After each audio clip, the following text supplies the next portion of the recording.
देखते हैं क्लास 10 का मैथ में नहीं। और 5.2 एक्सरसाइज का हम लोग क्वेश्चन नंबर 12 आ गए। 12 में कहता है कि दो समांतर श्रेणियों का सार्व अंतर समान है। दो समांतर श्रेणियों का सार्व अंतर समान है। यदि 100वें पद का अंतर 100 हो तो 1000वें पद का अंतर कितना हो? नहीं, सो देखो कैसे बनेगा। सो यहाँ पर हम बनाते हैं दोनों का सार्व अंतर समान है तो हम मानते हैं, माना प्रथम एपी का प्रथम पद, प्रथम एपी का प्रथम पद हम मान लेते हैं x। क्लियर?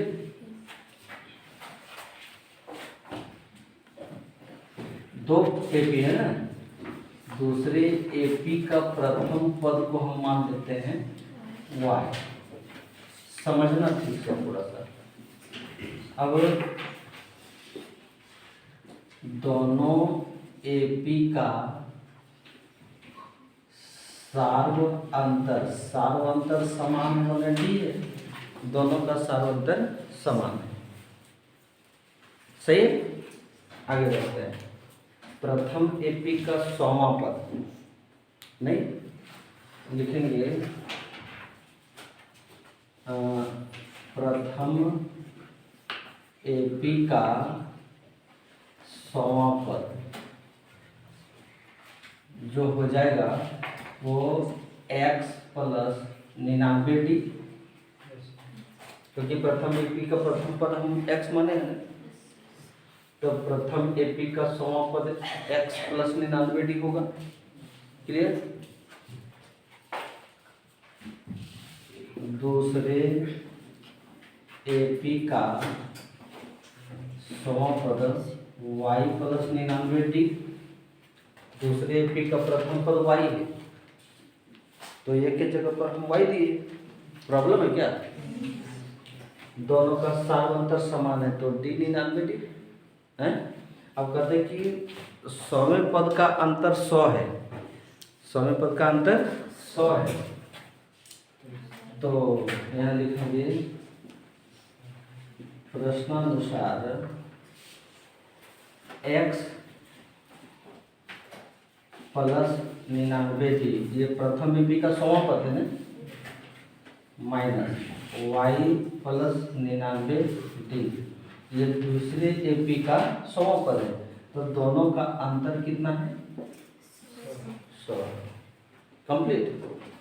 कहता है कि प्रथम एपी का 100वां पद और दूसरे एपी का 100वां पद का अंतर 100 है तो ये प्रथम एपी का 100वां पद हो गया, ये दूसरे एपी का 100वां पद हो गया।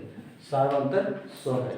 प्रश्न में बोला गया तो x plus 99d minus y minus 99d is equal to 100। तो क्या करेंगे? माइनस में प्लस में कटा देंगे ना, तो यहाँ बचेगा x minus y is equal to क्या बचा?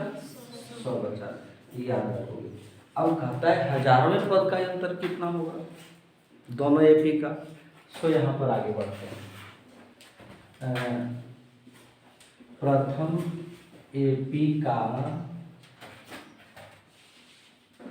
1000वां पद यही है ना, जो हो जाएगा वो x प्लस 999d हो गया, नहीं होगा? ठीक। दूसरे एपी का फिर वह 1000वां पद y प्लस 999d। अब इन दोनों का अंतर कितना होगा? सो लिखेंगे x plus 999d minus y plus 999d। ठीक है? तो अब यहाँ पर हम पहुँच गए कि x plus 999d plus minus minus y minus 999d। अब ये और ये कैंसिल हो गया तो बचा x माइनस वाई। तो x minus y is equal to कितना? 100। तो x minus y is equal to यहाँ 100 करेंगे, माने 1000वें पद का भी अंतर 100 ही होगा। 100वें पद का अंतर 100, तो 1000वें पद का भी अंतर 100 होगा। तो इस तरीके से ये हमारा हल हो गया। ठीक,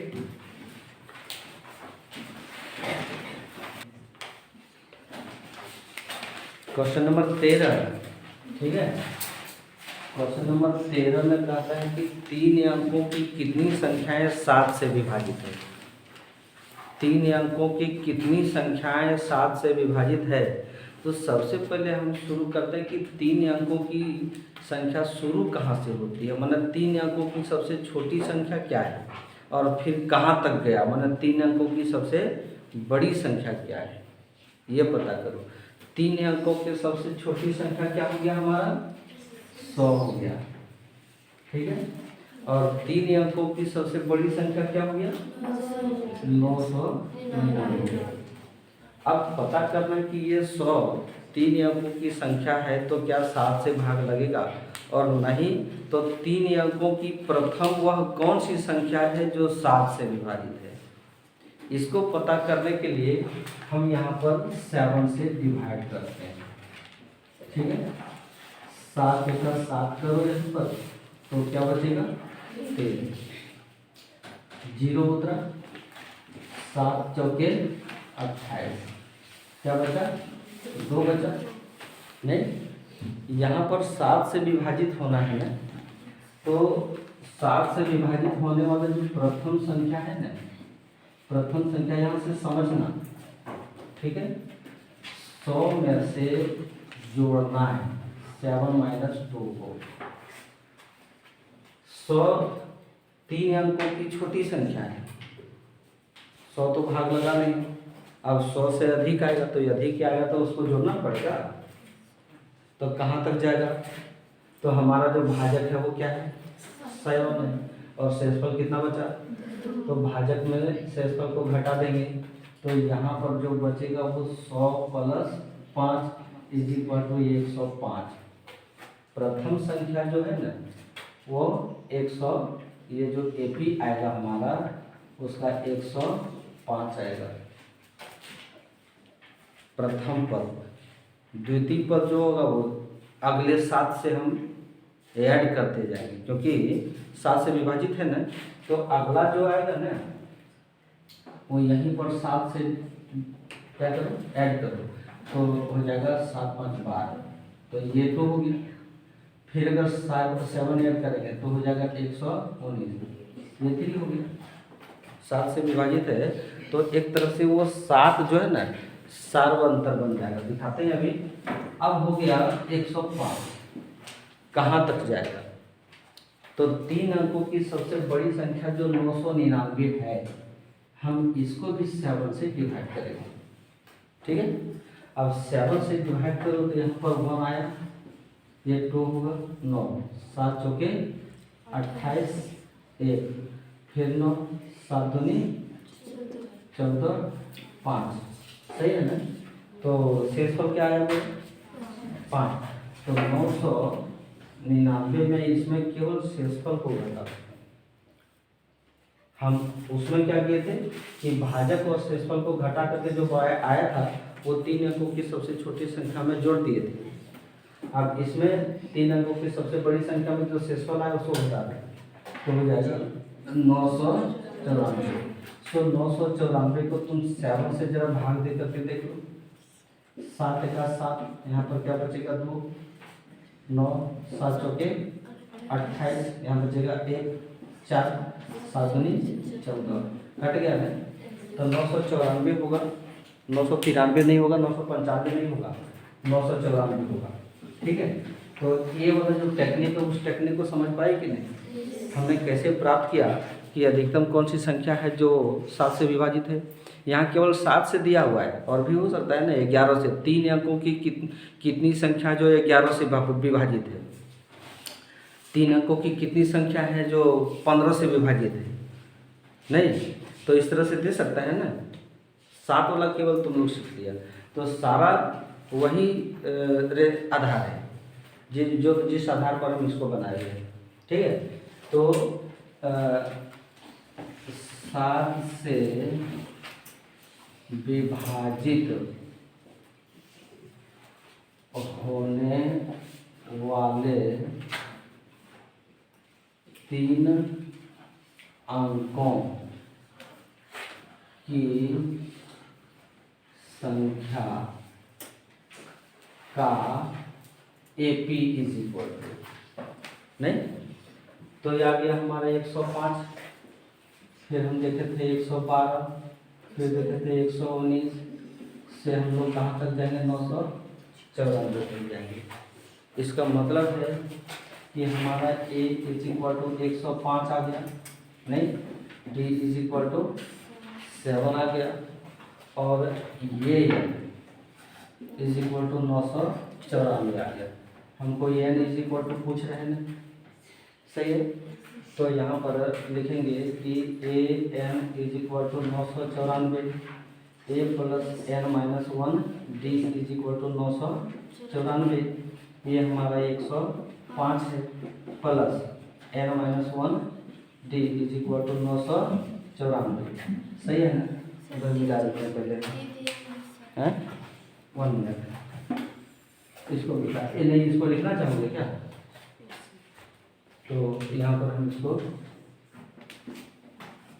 105 को उधर ले जाएंगे हम, तो n minus 1 d is equal to 994 minus 105 करेंगे, तो n माइनस 1 d की जगह पर हम 7 नहीं देते आए हैं ना, तो हमको तो 7 देना पड़ेगा, इंटू 7 इंटू ऊपर फॉर्मूला है हमारा, इंटू यहाँ पर 7 करो। अब यहाँ घटा दो, 14 में 5 जाएगा, 9 यहाँ पर 8 में 0 जाएगा, तो 8, और 9 में 1 जाएगा, 8, सही है। तो 8 को कटा दो, 7 का 60, 7 में 14, 7 7 49, तो n minus 1 is equal to 127, n is equal to 128। तो 3 अंकों की 128 संख्याएं हैं जो 7 से विभाजित होगा। इसी के आधार पर तुम निकाल सकते हो 5 से, 3 से, 2 से, 4 से, 7 से, 9 से, 12 से, सब एकदम सेम ऐसे ही बनेगा। कितनी संख्याएं हैं? 3 अंक। अब 3 अंकों का न हो गया, हम कहेंगे कि 6 अंकों की कितनी संख्याएं जो 7 से विभाजित है, वो बहुत इसी प्रकार बनेगा। ठीक है, तो इस क्वेश्चन के बाद कई क्वेश्चन हमारे पास आते हैं जो कि सेम इसी प्रकार बनेगा। समझ पाए इसको कि नहीं?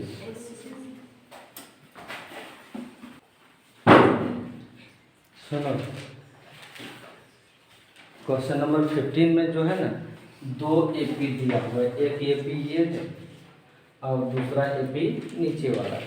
अब कहता है कि n के किस मान के लिए इन दोनों AP का nवां पद बराबर है। सो यहाँ पर हल करते हैं और लिखेंगे कि प्रथम AP में A is equal to 63, clear, D is equal to 65 minus 63 is equal to 2, ठीक है, n वहाँ पर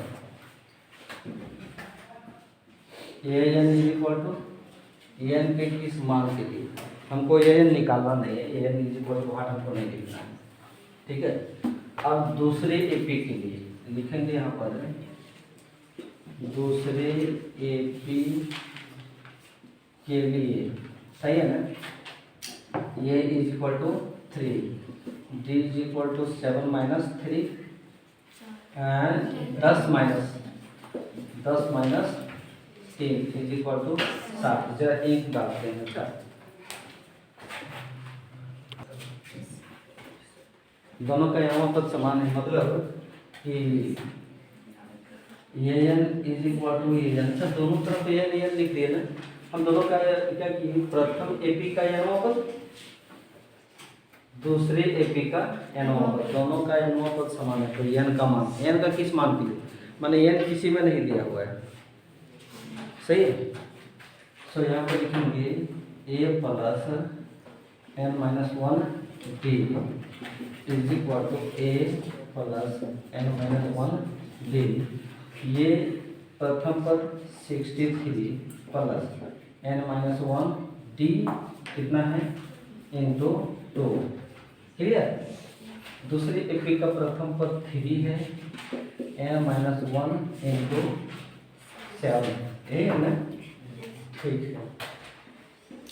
63 प्लस इसको यहाँ अंदर करो तो 2n माइनस 2 हो जाएगा, प्लस 3 करो 7n माइनस 7। सही है ना। ठीक। क्या करना चाहिए, 7n को इधर करना चाहिए कि 2n को उधर करना चाहिए। माइनस में हो जाएगा इसलिए उसको उधर करो और इधर करो ये वाला। तो 63 में 2 जाएगा तो 61 बचेगा plus 2n is equal to 3 में से 7 जाएगा माइनस 4 बचेगा प्लस 7n। 2n को उधर करो 4 को उधर करो तो 61 प्लस 4 और 7n माइनस 2n तो हो गया 65 is equal to 5n। 13×5 n is equal to दोनों का 13वां पद समान होगा। दोनों एपी का 13वां पद समान होगा। हम चेक करके दिखा देते हैं, ये झूठ की बात नहीं है। हाथ खनन तो आज सीखा। प्रथम एपी का हमको चाहिए ये 13 n 13 निकला है ना। प्रथम एपी का ये 13 इज इक्वल टू ये प्लस 12 डी करेंगे ना। जरा सा रुकना, तुम लोग हड़बड़ाना नहीं है। हड़बड़ाओगे ना तो फिर क्या हो जाएगा, गड़बड़ हो जाएगा। पेज को तुम लोग फटका रहे हो, चेक करके हम दिखा रहे हैं ना। 63 और डी इसका जो आया है वो हमारा 2 आया है नहीं, तो 63 और ये 24 करो तो 4 और 3 7 कितना आया 87। इसका भी आना चाहिए ना। तो इसमें भी एक 13 करो तो ए प्लस 12 डी करेंगे ना। इसका प्रथम पद 3 है तो यहाँ पर 3 12 गुने 7 3 84 बस होते 84। अब 84 में 3 जोड़ो तो 87। देखो आया 13वां पद बराबर है 13वां पद। दोनों एपी का 13वां पद बराबर। बस हो गया, कंप्लीट है ये।